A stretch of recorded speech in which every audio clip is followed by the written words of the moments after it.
Nonetheless, defendant Sanya continued selling drugs, including the ketamine that ultimately killed Mr. Perry.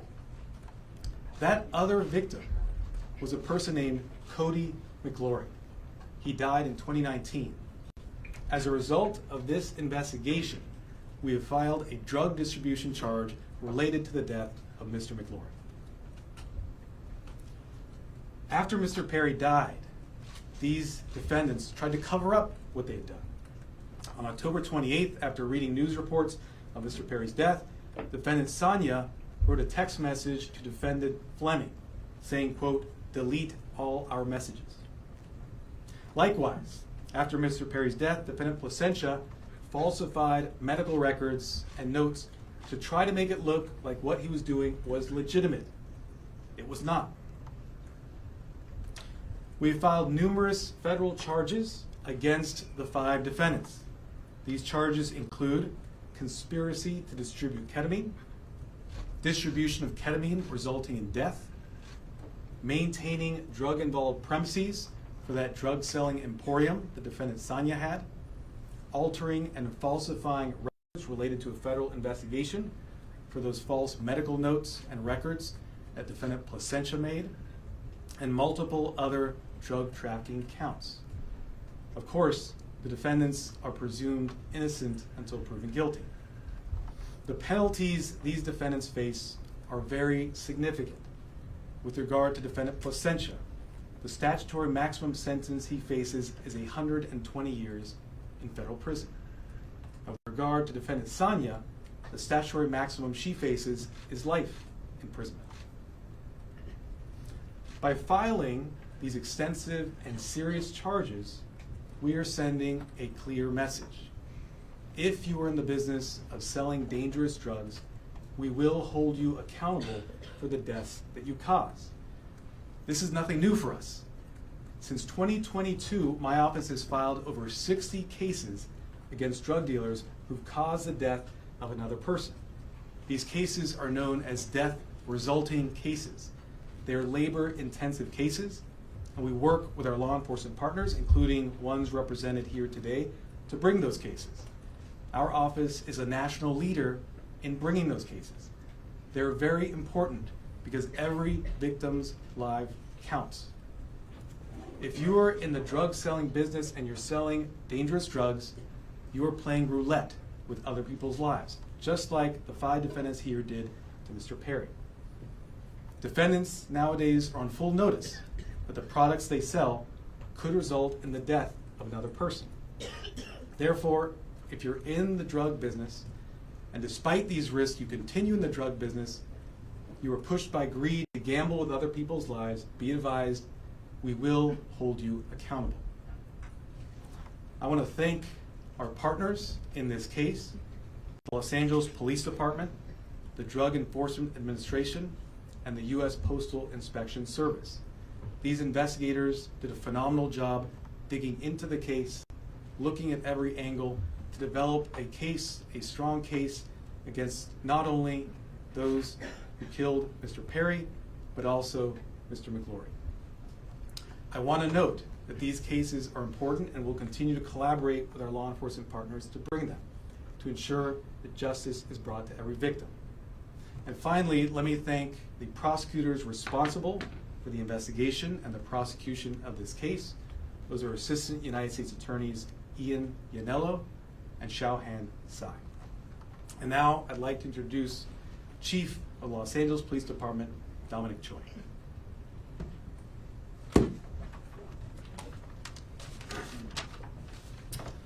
All right, good morning and thank you, Martine. You know, while it's tragedy that brings us all here together, I'm happy to stand here knowing that these dangerous individuals are no longer on the streets and they won't be able to harm anyone else. The Los Angeles Police Department and our partners here today, we're committed to investigating all cases like this, and it's regardless of someone's background or socioeconomic status. And just with all of our cases, this investigation was done impartially. We let the facts drive this investigation, and those facts led us to a group of individuals who were responsible for supplying and distributing to Mr. Perry narcotics that led to his unfortunate and untimely death. The group standing here today, it's a prime example how our partnerships and our collaboration can yield meaningful results.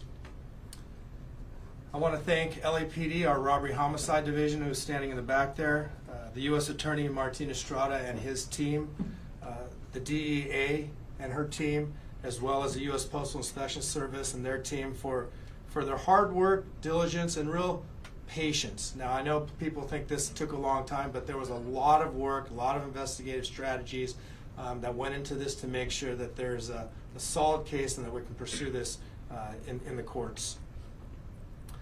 Our relationship with our federal partners, it helps us ensure that these criminals will have meaningful sentences and be an example for anyone that is willing to risk or jeopardize distributing and supplying unlawful or narcotics to anyone.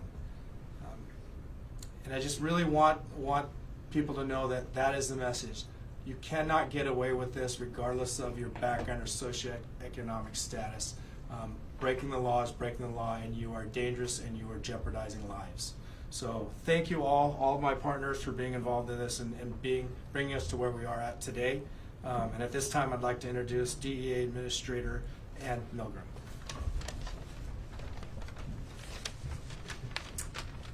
Good morning. Today we announce charges brought against 5 individuals who together are responsible for the death of Matthew Perry. Each of the defendants played a key role in his death.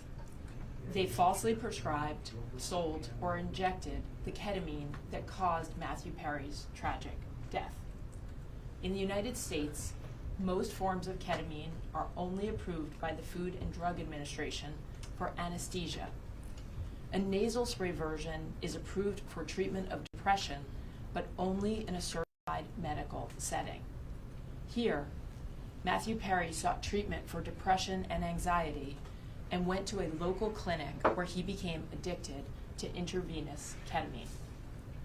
When clinic doctors refused to increase his dosage, he turned to unscrupulous doctors who saw Perry as a way to make quick money. Dr. Plasencia and Dr. Chavez violated the oath they took to care for their patients. Instead of do no harm, they did harm so that they could make more money.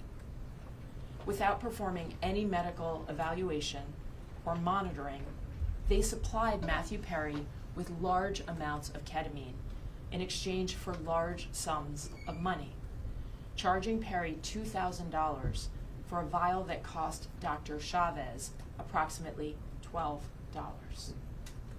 As Matthew Perry's ketamine addiction grew, he wanted more, and he wanted it faster and cheaper. That is how he ended up buying from street dealers who sold the ketamine that ultimately led to his death. In doing so, he followed the arc that we have tragically seen with many others, whose substance use disorder begins in a doctor's office and ends in the street. Perry turned to a street dealer, Eric Fleming, who sourced his ketamine from a drug trafficker known as the Ketamine Queen, Jasveen Sangha. The ketamine supplied by Sangha would ultimately be the dose that took Matthew Perry's life. Sangha knew that the ketamine she supplied could be deadly, since in 2019 she had sold ketamine to Cody McLaury, who died at the age of 33. But despite this knowledge, she continued to sell ketamine and methamphetamine throughout Los Angeles. Matthew Perry's journey began with unscrupulous doctors who abused their position of trust because they saw him as a payday, and it ended with street dealers who sold him ketamine in unmarked vials. The desperation that led Perry to these individuals was not met with help, as it should have been from the doctors, but instead it was met with exploitation. Exploitation by those who should have guided him toward help. This betrayal of trust is at the heart of this tragedy. Since 2023, DEA has investigated nearly 500 drug poisoning and overdose cases just like Matthew Perry's. We run a national initiative known as OD Justice, where we work with our state and local law enforcement partners to conduct investigations after someone has passed away. And it is important to note that the national model we today have in every 50 state across the United States is based on the work that started here in Los Angeles. We began this work with our partners in the Los Angeles Police Department and with other local police departments and sheriff's offices in California, in the Los Angeles area, and with the U.S. Attorney's Office. And today it stands as our national model for this critical work. Together, as part of OD Justice, we work to bring justice for the lives that have been lost and to stop others from dying. Regardless of the size or scope of a drug distribution network, the DEA will work nonstop to uncover and disrupt this illegal activity, and in this case, the deadly activity. I want to close by noting that Matthew Perry's death is not just a tragic overdose. After his 2020 book openly discussed his struggles with substance use disorder, Matthew Perry told podcast host Tom Power that he would prefer to be remembered for helping people rather than for his work on Friends as Chandler Bing. And so perhaps what has happened and the tragic details that we are discussing today can help others and save lives. I want to thank the Los Angeles Police Department, the United States Postal Inspection Service, and the United States Attorney's Office in the Central District of California for their tremendous partnership and their outstanding dedication to this case. I also have the privilege of serving every single day with the men and women of the DEA, and today I want to particularly recognize the outstanding work of our Los Angeles Field Division, as well as our diversion investigators who tirelessly worked on this case to bring justice to the victims and the families. Thank you. It's now my privilege to introduce Postal Inspector Shields.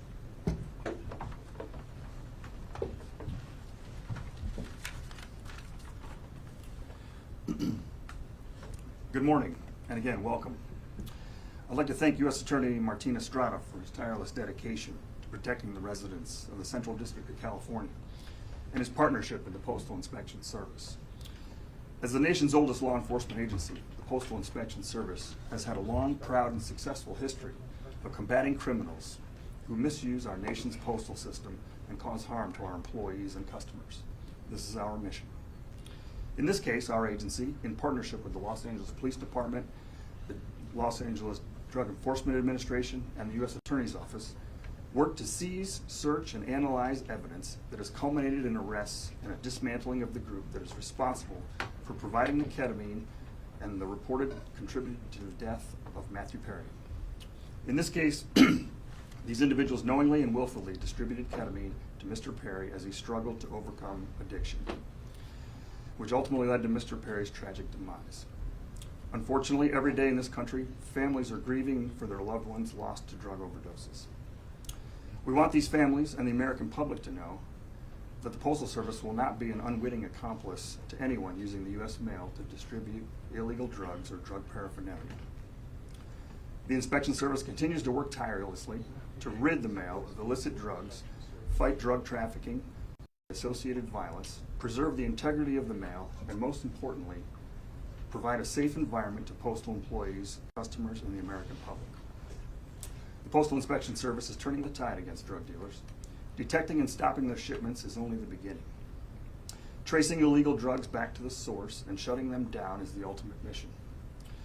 Once again, a tremendous thank you to our partners in federal and state and local law enforcement, as well as the U.S. Attorney's Office, for their continued collaboration and hard work in support of this mission. Thank you.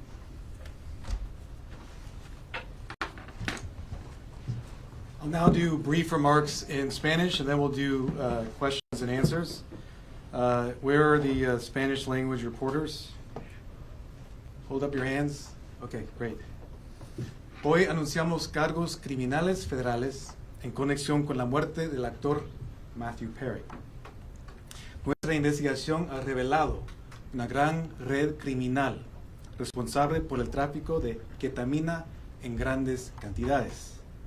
Esta red incluía a un asistente personal para el señor Perry, 2 médicos y una narcotraficante conocida como la reina de la ketamina. Hemos archivado cargos federales contra 5 acusados.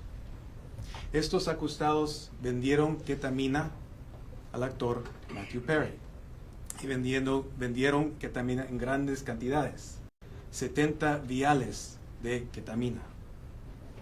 Estos acusados sabían que lo que hacían era muy peligroso. Hablaban en palabras codificadas. Estos acusados sabían que lo que estaban haciendo causaba un riesgo al señor Perry. Por supuesto, 2 de ellos eran doctores, médicos. Pero, sin embargo, estos acusados siguieron vendiendo ketamina al señor Perry. A estos acusados les importaba más el efectivo que la vida humana. Desde 2022, mi oficina ha archivado más que 60 casos contra narcotraficantes responsables por la muerte de otra persona. Estos casos son muy importantes porque la vida de cada víctima es importante. Con todos esos casos, como en este caso, mandamos un mensaje muy claro. No vamos a tolerar a los narcotraficantes que apuestan con las vidas de otras personas. We'll now do question and answer. Any questions? Yes. My first question is, the person that found Matthew Perry in the hot tub, is that also one of the people who's being charged in this case? Is that the assistant?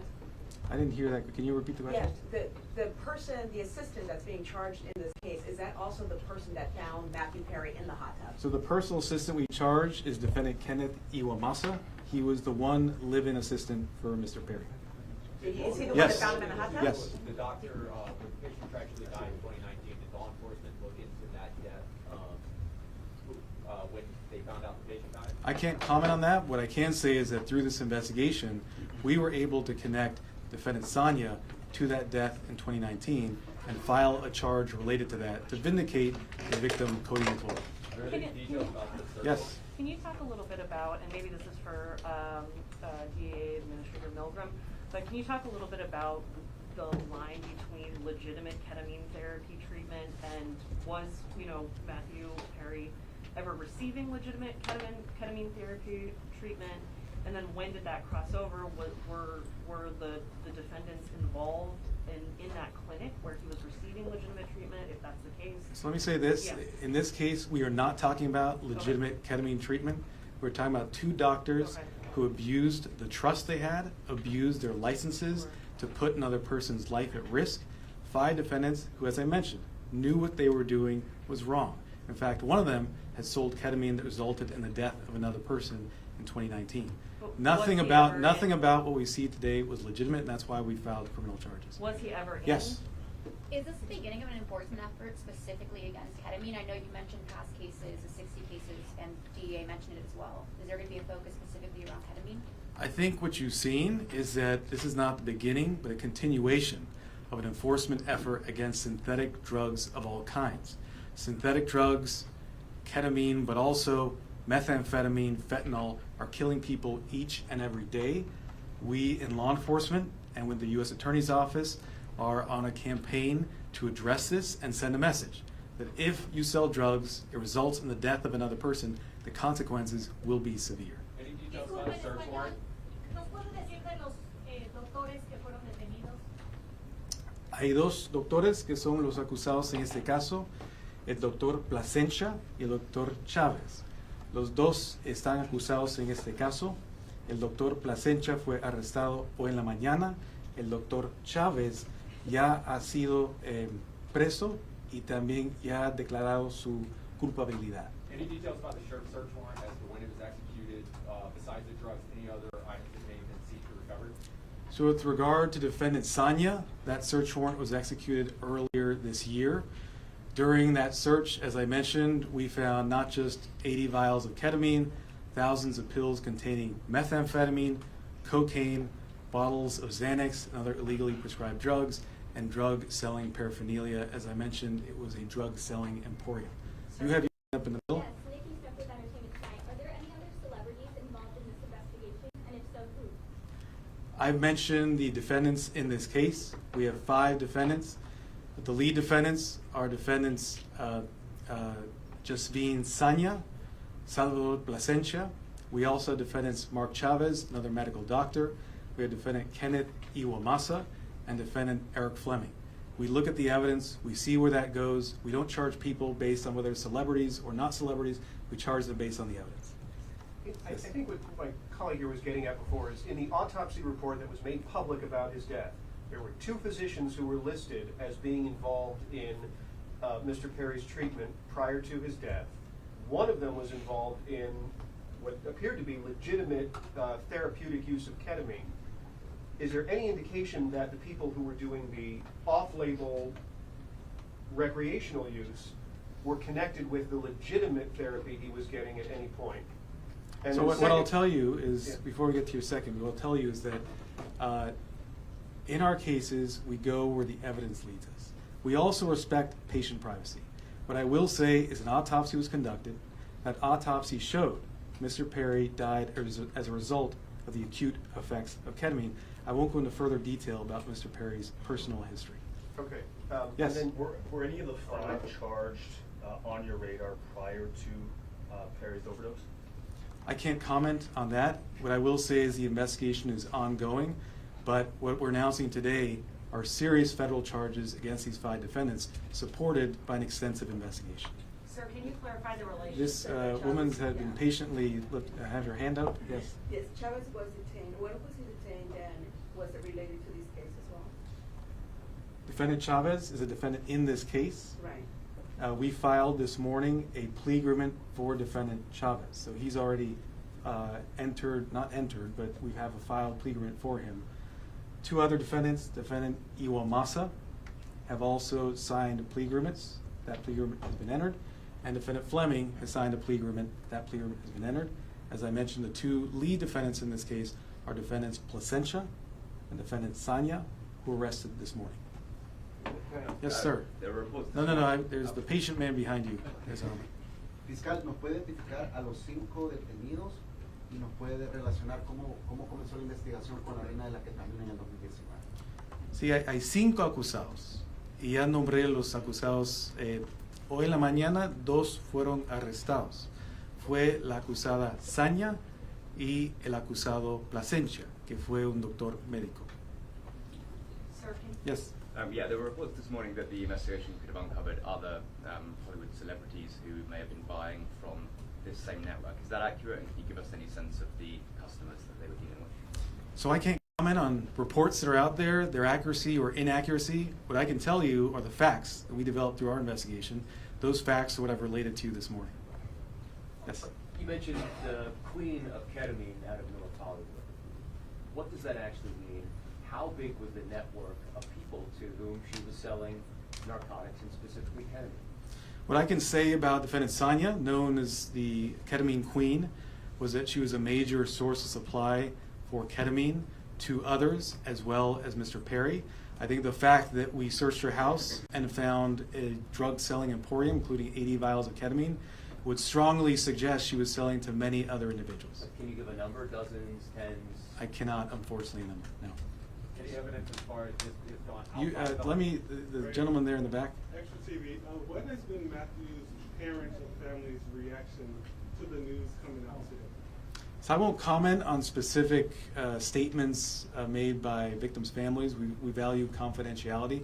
What I will say is that the work of our office is victim-driven. We work with victims, including their families, each and every day, not just on this case, but on all our cases, including the over 60 death-resulting cases I mentioned earlier. We have been in communication, and I will leave it at that. Yes? Hello, sir. Were all the defendants American citizens, and where were they sourcing their drugs? What I can say is that all the defendants, actually I can't comment on citizenship at this time.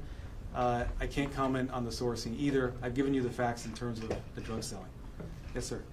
With regard to the death of Mr. McClure, the other victim, you see that his death was also a ketamine overdose. Is that investigation into his death linked to the investigation of Perry, or was it only after the death of Perry that you realized the link with Mr. McClure's death? Sure. It was through the investigation in this case as the investigators did a thorough job, followed every lead, pulled every string to see what had occurred, they learned about the extent of defendant Sonia's criminal conduct and learned about the sale in 2019.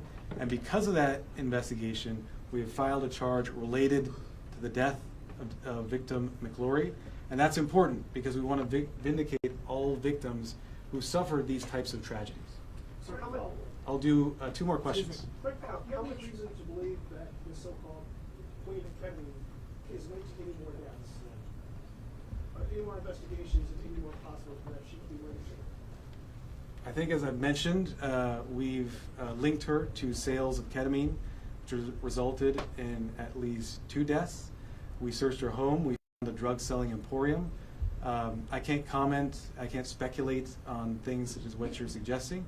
I will say, in this case, she is facing very significant federal charges, including a charge that carries a 10-year mandatory minimum sentence. Yes, sir. Were these 5 continuing to sell ketamine or other drugs after Perry's death?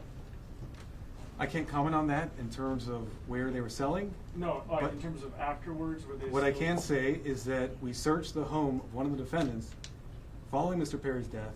She had 80 vials of ketamine, thousands of pills of methamphetamine, cocaine, bottles of Xanax. Thank you very much. Appreciate it. Can you just clarify the relation, really? Did the doctors work with the street dealers specifically, or was that a separate sale of ketamine, or were they connected? So last question, because you've been so patient. We charge a conspiracy here. The conspiracy is against all 5 defendants for selling ketamine to Mr. Perry. Thank you so much.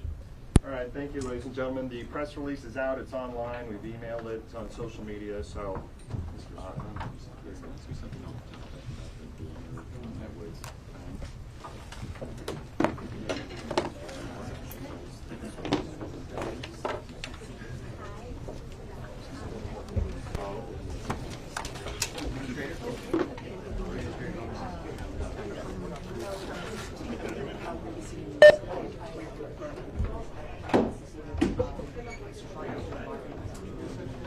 Oh, yeah.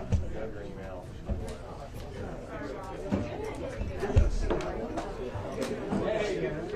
What's in the email? I'm sure you guys have everything. Well, yeah, it was a good thing. So, I will.